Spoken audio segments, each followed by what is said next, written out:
में बशर अल असद की सरकार गिरने के बाद सीरिया में उसके पड़ोसी देशों ने चढ़ाई शुरू कर दी है।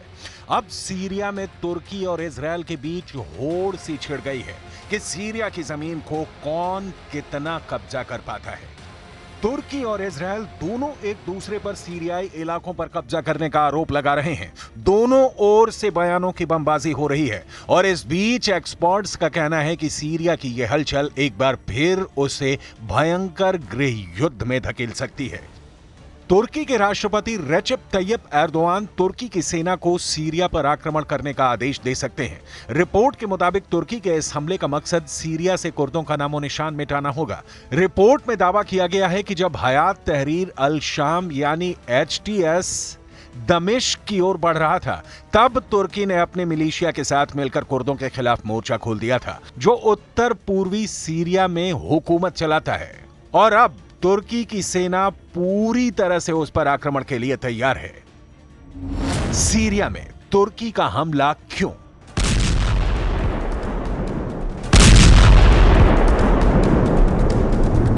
दमिश्क पर जुलानी का संगठन HTS काबिज हो चुका है। राष्ट्रपति असद के सत्ता से बेदखल होने के बाद HTS ने तुर्की और उसके मिलिशिया सीरियाई राष्ट्रीय सेना SNA के साथ हाथ मिलाकर कम से कम 3 जगहों पर कुर्दों के खिलाफ हमले तेज कर दिए। कुर्द सीरियन डेमोक्रेटिक फोर्सेज यानी SDF के शीर्ष कमांडर ने चेतावनी दी है कि अगर तुर्की HTS गठबंधन अपने हमले जारी रखता है तो देश खूनी गृह युद्ध के एक और दौर की ओर आगे बढ़ सकता है। वॉल स्ट्रीट जर्नल ने अमेरिकी और कुर्दों के हवाले से एक रिपोर्ट छापी है, जिसमें बताया गया है कि तुर्की की सेना और मिलिशिया कुर्द नियंत्रित सीरियाई इलाके के साथ तुर्की की सीमा पर आक्रमण के लिए जुट गए हैं। सीरिया में इस्लामिक स्टेट के खिलाफ युद्ध में कुर्द बल अमेरिका के मुख्य सहयोगी रहे। हालांकि तुर्की सीरियाई कुर्दों को दुश्मन मानता है और SDF को कुर्द समूह PKK के बराबर मानता है, जिसे वो तुर्की के अंदर विद्रोह के लिए दोषी ठहराता है और एक आतंकवादी समूह मानता है।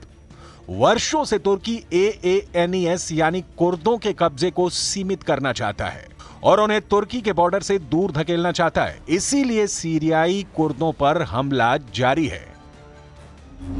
तुर्की का तोपखाना कमांडो है तैयार।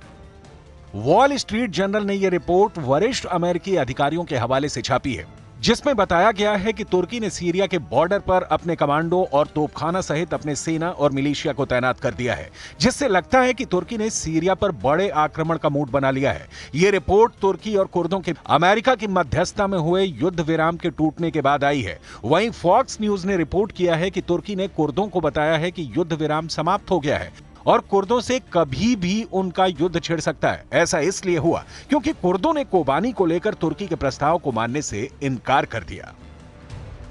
तुर्की के आक्रमण की तैयारी से कुर्द सजग हैं। विदेशी मीडिया वॉल स्ट्रीट जर्नल के मुताबिक SDF के एक आला अधिकारी इल्हाम अहमद ने अमेरिका के नवनिर्वाचित राष्ट्रपति डोनाल्ड ट्रंप को एक चिट्ठी भी लिखी, जिसमें बताया गया है कि तुर्की का लक्ष्य आपके पदभार ग्रहण करने से पहले हमारी भूमि पर नियंत्रण स्थापित करना है, जिससे आप हमारे क्षेत्र के शासक के रूप में उनसे जोड़ने के लिए मजबूर हो जाएं। अगर तुर्की अपने आक्रमण के साथ आगे बढ़ता है तो परिणाम भयावह होंगे। तुर्की के आक्रमण से अकेले कोबानी में 2 लाख से ज्यादा कुर्द नागरिक विस्थापित हो जाएंगे, जिनमें कई ईसाई समुदाय भी शामिल हैं। तुर्की लगातार कुर्दों के खिलाफ एक्शन ले रहा है। कुर्दों के 3 ठिकानों पर तुर्की का हमला। 7 और 8 दिसंबर को NSA ने मंजीब में कुर्दों पर हमला किया। NSA ने कोबानी में SDF के खिलाफ हमला किया। HTS ने डेयर एजोर को कुर्दों से कब्जा कर लिया। In conversation with the SDF, and we are in conversation with our allies in Turkey, and I should say our other partners in the region are in conversation with Turkey about this question as well. This is not just a United States question. And we are trying to work on a path forward that de-escalates tensions. विदेशी media fox news के मुताबिक तुर्की के इन हमलों ने कुर्दों को भीतर तक डरा दिया है और उन्हें अपने सफाई का डर सताने लगा है। तुर्की ने कोबानी की ओर बढ़ना शुरू कर दिया है और इसे अगर जल्द नहीं रोका गया तो ये बेहद खतरनाक हो सकता है, जो सीरिया में कुर्दों के अस्तित्व को खतरे में डाल सकता है। इससे तुर्की में भयानक गृह युद्ध भी छिड़ सकती है। Understand the very legitimate concerns that Turkey has about the terrorist threat that the PKK poses. We understand the very legitimate concerns that Turkey has about the presence of foreign fighters inside Syria. एक तरफ Syria में तुर्की के लड़ाके और सैनिकों के बम, गोली और बंदूक गरज रहे हैं, तो दूसरी ओर तुर्की के नेताओं की जुबान भी चल रही है। तुर्की ने हाल ही में इजरायल के दक्षिणी सीरिया के गोलान हाइट्स पर कब्जा करने की निंदा की। तुर्की ने अंतर्राष्ट्रीय नियमों को तोड़ने के लिए इजरायल को घेरा। इसके जवाब में इजरायल ने तुर्की पर आरोप लगाया कि वो आतंकी समूहों की मदद से उत्तरी सीरिया के कुछ हिस्सों पर अवैध रूप से कब्जा कर रहा है। इजरायली विदेश मंत्रालय ने अपने बयान में कहा कि तुर्की के इशारे पर कुछ गुटों ने उत्तरी सीरिया के 15% इलाके पर नियंत्रण कर लिया है। एक और कब्जे को लेकर तुर्की सीरिया में हर दिन बढ़ता जा रहा है, तो दूसरी ओर इजरायल के जहाज भी लगातार सीरिया में शोलों की बरसात कर रहे हैं। तुर्की में नेतन्याहू वर्सेस एर्दोआन। इस वक्त सीरिया के आसमान में इजरायल की एयरफोर्स बहुत एक्टिव है। इजरायल के F-15 फाइटर जेट लगातार उड़ान भर रहे हैं और इनको ऐसे ऐसे बमों से लैस किया गया है जिनसे ऐसे धमाके हो रहे हैं कि सीरिया की सेना को मिट्टी में मिलाने वाले इजरायली अटैक ने तेहरान तक दहशत फैला दी है।